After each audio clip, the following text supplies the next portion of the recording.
Duha ka mga Chinese nationals ang gidunggab patay sulod sa usa ka Liberian flagged cargo vessel.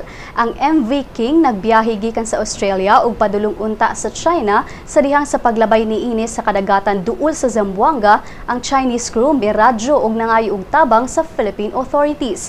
Matod sa mga langyaw nga dunay kagubot nga nahitabo sa ilang barko diin duha sa ilang mga kauban ang patay samtang laing usa ang samaran. Daling miresponde ang mga otoridad ug gidala ang samarang Chinese sa ospital sa Zamboanga City.